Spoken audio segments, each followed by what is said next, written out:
Des agriculteurs signalent des caisses de tiques. On trouve également des rapports faisant état de lâcher de tiques depuis des avions.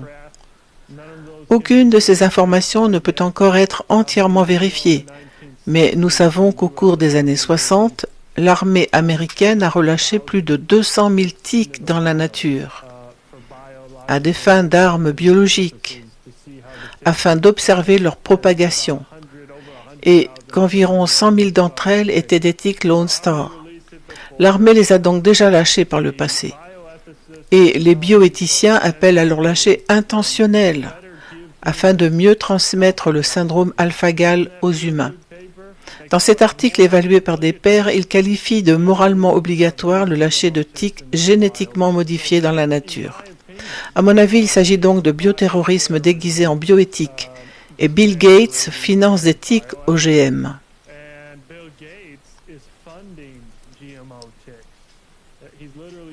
Il les finance littéralement par l'intermédiaire d'une société appelée Flitter pour créer une sorte de tique du bétail à propagation limitée. Et donc, le quatrième élément, c'est la viande artificielle. Ils doivent augmenter les ventes de la viande artificielle, la viande cultivée en laboratoire, financée par Gates, qui ne contiendra pas d'alpha-gal via Upside Foods. Ils pourront la modifier génétiquement pour qu'elle n'en contienne plus, cultivée en éprouvette. Et puis, oui, ils auront aussi Beyond Meat et toute cette camelote à base de soja. Tout cela combiné nous indique donc qu'il se passe quelque chose et qu'il pourrait y avoir des activités liées à la biotechnologie entraînant une augmentation de 100% du syndrome de l'alpha-gal. The cases of Lyme disease are going up. The CDC estimates there are 500,000 cases a year. That's on average 1,300 people a day. Where do we think this came from? Lyme disease wasn't a problem till the peak of the biological weapons program in the U.S., the mid-70s.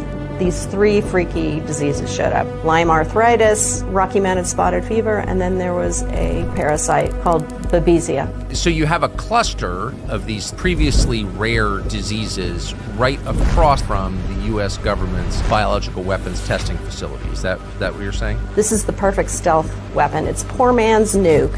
It's hard to digest all of this. It's just so evil. We can't control nature. And if we're going to play God and make these new germs inside ticks, there could be blowback, unintended consequences, and that's what I believe could happen.